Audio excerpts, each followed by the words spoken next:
Hello दोस्तों, आज के इस लेक्चर में हम चैप्टर नंबर 2 में जितनी भी डेरिवेशंस हैं उनको एक ही बार में जल्दी से कवर करेंगे। एक ही लेक्चर में आप इसको देख के साथ साथ नोट करते रहो ताकि आपको गो थ्रू हो जाए और वापस इसको मतलब कोई डिफिकल्टी इसमें फील ना हो आपको। तो सबसे पहले जो डेरिवेशन ऑफ रेडियस हम देखेंगे, derivation of radius of an atom.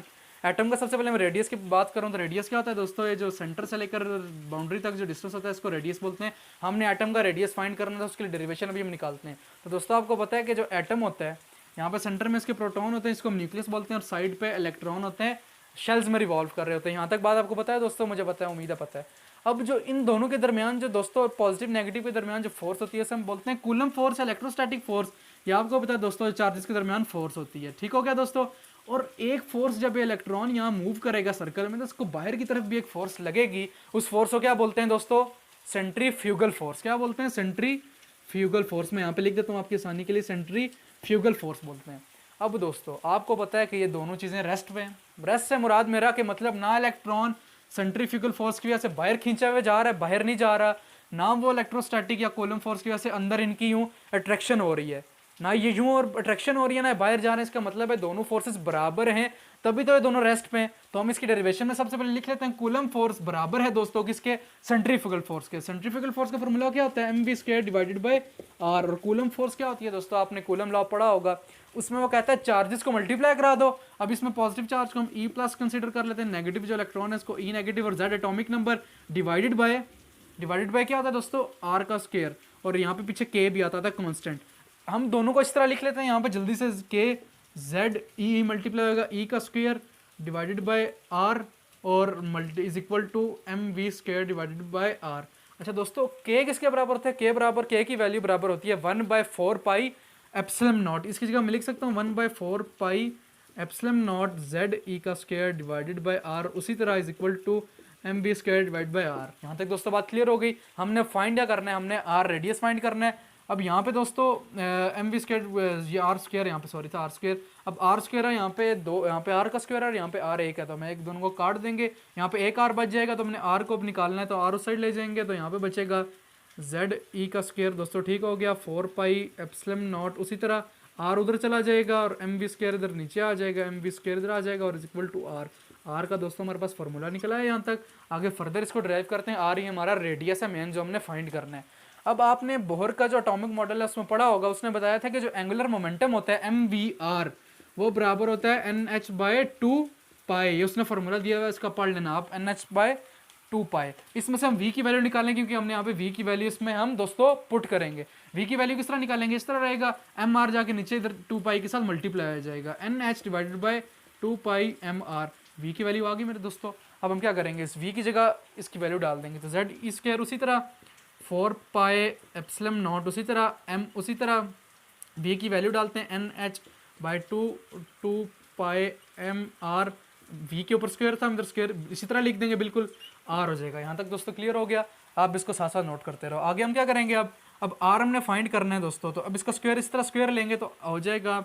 अगला स्टेप यहाँ पे हम लिख लेते हैं r is equal to, r मैंने अभी इस साइड लिख दिया, कोई फर्क नहीं पड़ता, जेड ई स्क्वायर, उसी तरह 4 पाई एप्सिलम नॉट, उसी तरह m, उसी तरह अब n का स्क्वायर क्या हो जाएगा दोस्तों? n square h square. अब इस चीज़ को मैं इसके आगे लिख देता हूँ डिवाइडेड बाय, इसको इस तरह भी लिख दूँ, फर्क नहीं पड़ता क्योंकि डिवाइड ही है, ये भी साइन डिवाइड का, ये भी डिवाइड का ही है। अब 2 पाई का स्क्वायर होगा तो क्या आ जाएगा? 4 पाई का स्क्वायर, m का स्क्वायर और r का स्क्वायर। दोस्तों पूरे का स्क्वायर ले लिया हमने। अभी हमारे पास r की ये वैल्यू बन गई, यहाँ तक क्लियर। अब ये डिवाइड में मल्टीप्लाई में चेंज होगा तो ये हो जाएगा मल्टीप्लाई में, हम इसको अगर हम मल्टीप्लाई में चेंज करें ये उसके ऊपर वाले के साथ चला जाएगा। आप इसकी कैलकुलेशन करके देख लें, ये ऊपर चला जाएगा, तो मैं इसको इस r के साथ लिख लेता हूँ, r is equal to Z E square, उसी तरह 4 pi M R square M square, 4 pi square M square R square ऊपर आ जाएगा। अब नीचे क्या बचेगा? ये वाली पिछली चीज़ 4 pi E naught M N square H square. दोस्तों क्या बचेगा? 4 pi E naught M N square H square. बहुत ही आसान था, एक बार वापस से बता देता हूँ हमने क्या किया। डिवाइड को मल्टीप्लाई में चेंज किया, ये 4 pi square M square R square ऊपर चला गया, बाकी ये वाली चीज़ नीचे ही रही है, ये इसके साथ चला गया। अब 4 पाई कट जाएगा, यहाँ पे पाई का स्क्वायर है याद रखना, तो 1 पाई बचेगा, तो 1 पाई बच जाएगा। अच्छा, ई नॉट से किसी से नहीं कटेगा, m कट जाएगा, ऊपर 2m है तो m का स्क्वायर कट जाएगा, एक m बच जाएगा। अच्छा, और क्या क्या कटेगा? और दोस्तों बस यही कटेगा इसमें, और यहाँ पे r है, यहाँ पे r का स्क्वायर है तो हम काट सकते हैं r, और एक r बच जाएगा। अब क्या बचा है? अब r हमने फाइंड करना है, तो ये चीज़ उधर जाके मल्टीप्लाई हो जाएगी। ये 4 पाई कट चुका था, पीछे बचा था ई नॉट, m ख़त्म हो गया था, एन का स्क्वायर बचा था, एच का स्क्वायर बचा था इज इक्वल टू, यहाँ पे दोस्तों क्या होगा, जेड ई का स्क्वायर, एक पाई बचा था, एक एम बचा था, और आर तो हमने फाइंड कर लिया है, नहीं सॉरी आर इसी साइड है अभी, आर यहाँ पे। यहाँ तक दोस्तों बात क्लियर हो गई है, कोई मुश्किल नहीं है, यहाँ तक बहुत ईजी था। आगे क्या करेंगे हम इसको, अब ये वाली चीज़ यहाँ पे नीचे इसके मल्टीप्लाई करा देंगे ताकि आर की वैल्यू हमारे पास आ जाए। तो आर को मल्टीप्लाई करने के लिए हम इसको यहाँ पे कराएंगे, तो ये वाली चीज़ इधर ही रहेगी, E naught N square H square, ये वाली Z E square pi M हम नीचे ले आएंगे इसके साथ, तो Z E square pi M. दोस्तों यहाँ तक बात क्लियर हो गई, यहाँ तक बहुत ही आसान था। अब हम क्या करेंगे, अब जो चीज़ दोस्तों ये जो वैल्यू है ना, E naught H square Z E square pi M, इस एन स्क्वायर को छोड़ के मैं अलग करके लिखता हूँ, यहाँ तक आप नोट कर लें, बहुत ही आसान था ये।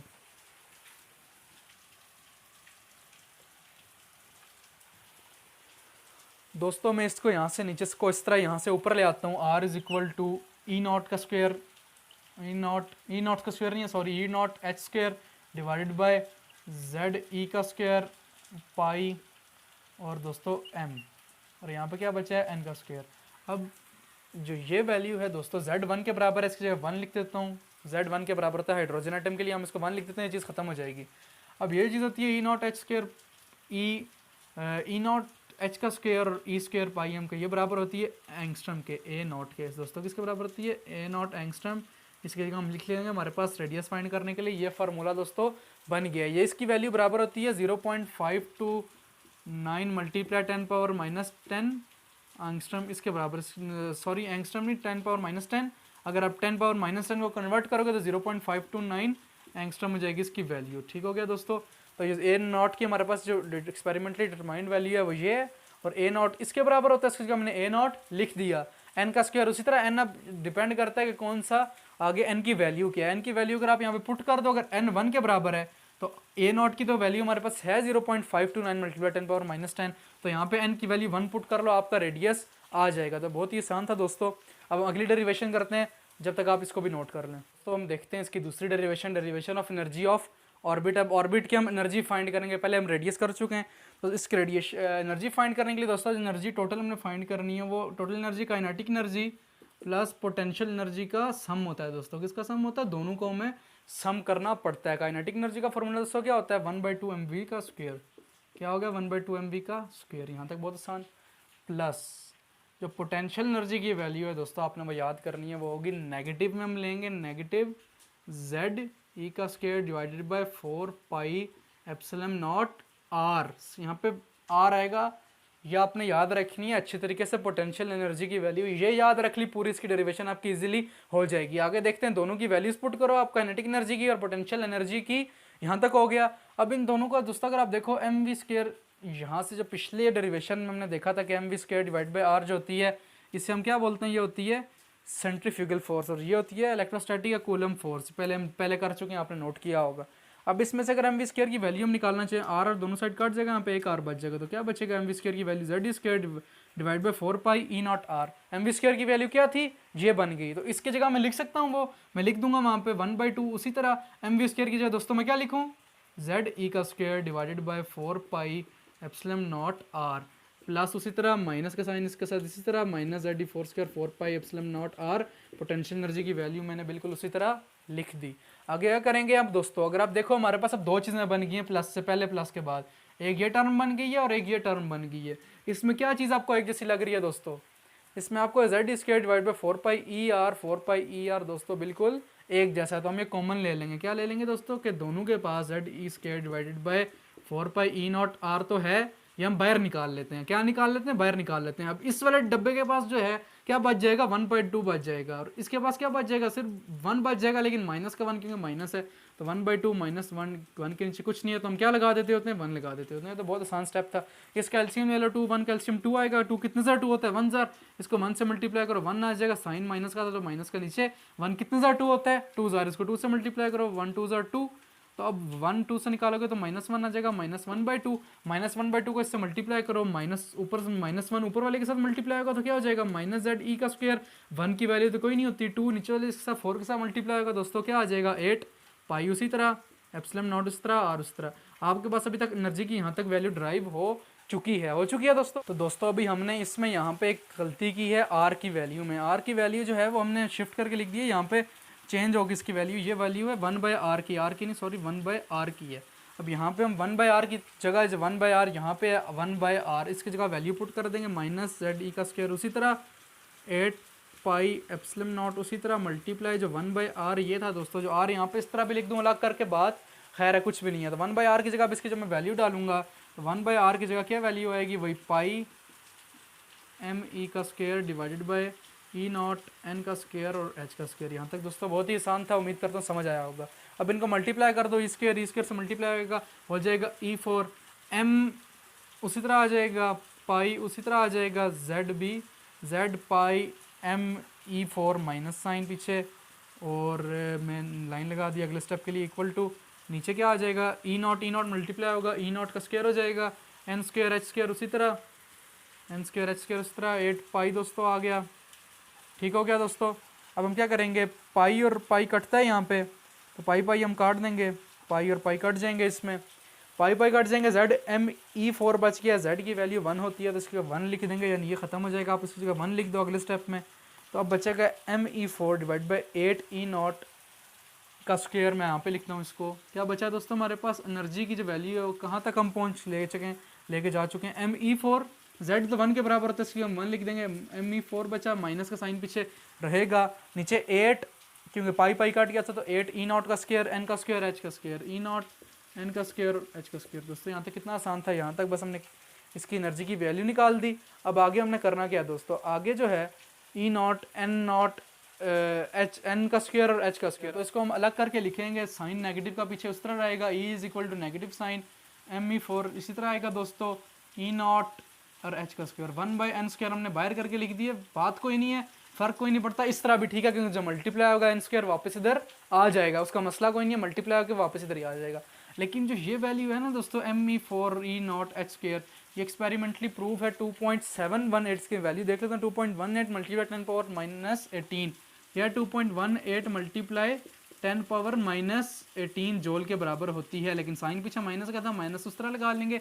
आपने याद रखनी है कि जो ये वैल्यू होती है ME4 divided by E naught H का स्क्वायर, ये इसके बराबर होती है 2.18 मल्टीप्लाई 10 पावर माइनस 18, उसी तरह अब 1/n स्क्वायर बच गया, आपके पास एनर्जी की डेरिवेशन आ गई, पीछे माइनस का साइन होगा।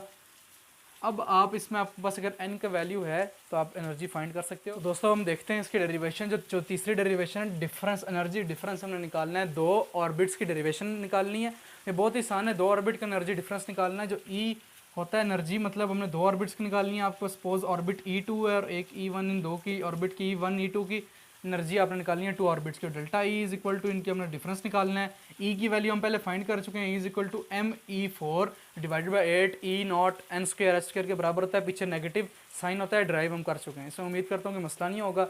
अब हम क्या करेंगे, ये E2 वाला है तो हम जो ये तो एनर्जी वैसे एक एनर्जी का फार्मूला है जर्नल, तो E2 के लिए फ़र्क यहाँ पे सिर्फ ये आएगा कि जो n वाला नंबर है इसके साथ हम 2 लगा देंगे, तो इक्वल टू बाकी फार्मूला उस तरह यहाँ पे लिखेंगे, E2 की जगह ME4 उसी तरह, 8 ई नॉट उसी तरह, एच स्क्वायर उसी तरह, लेकिन अब यहाँ पे हम एनर्जी 2 के लिए फाइंड कर रहे हैं तो n के साथ 2 लिखेंगे और n के ऊपर स्क्वायर उसका उसी तरह लिख देंगे, सिंपल।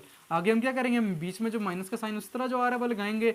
E1 की क्या वैल्यू होती है, E की वैसे माइनस ME4 होती है डिवाइडेड बाय 8 ई नॉट, अब n स्क्वायर एच स्क्वायर होती है, लेकिन ये 1 के लिए तो n के साथ हम स्पेसिफिक 1 लगाएंगे। दोस्तों यहाँ तक बहुत ईजी था, उम्मीद करता हूँ क्लियर होगा। आगे हम क्या करेंगे, अब इनको माइनस माइनस मल्टीप्लाई करो तो ये क्या हो जाएगा, इधर साइड पॉजिटिव हो जाएगा, positive ME4 8 E not N1 का स्क्वायर एच का स्क्वायर, ये minus ME4 divided by 8 E not N का स्क्वायर N2 का स्क्वायर एच का स्क्वायर। उम्मीद करता हूँ आसान है, यहाँ तक समझ आई होगी। आगे अब क्या करेंगे, हम पॉजिटिव वाले को इस साइड ले आएंगे, ME4 divided by 8 E not N1 का स्क्वायर एच का स्क्वायर, नेगेटिव उस तरफ ले आएंगे, वैसे हम शिफ्टिंग करेंगे इसकी, ME4 8 ई नॉट N2 का स्क्वायर और एच का स्क्वायर। अब इसमें देखो चीज़ कॉमन क्या है, सिर्फ डिफरेंस n में आ रहा है और यहाँ के n में आ रहा है, बाकी सब हम कॉमन ले लेंगे कि जी इन दोनों के पास तो ये चीज़ है ना, दोनों के पास क्या चीज़ है, दोनों के पास ME4 भी है, 8 ई नॉट और h का स्क्वायर भी है, ये दोनों के पास है, इसको हम बाहर निकाल लेते हैं। और बचा पीछे क्या, इसके पास 1/n1 का स्क्वायर इसके पास बचा, आप इसको सीधा ब्रैकेट में लिखो और इसको यहाँ पे लिखो ब्रैकेट में 1/n1 का स्क्वायर माइनस इसके पास क्या बचेगा, इस बेचारे के पास, इस बेचारे के पास ये बचेगा N2 का स्क्वायर। बहुत आसान हो गया। अब यहाँ पे जो है ME4 8 ई नॉट एच का स्क्वायर आपको पता है किसके बराबर है, 2.18 मल्टीप्लाई 10⁻⁻18 जूल, इसी के बराबर है।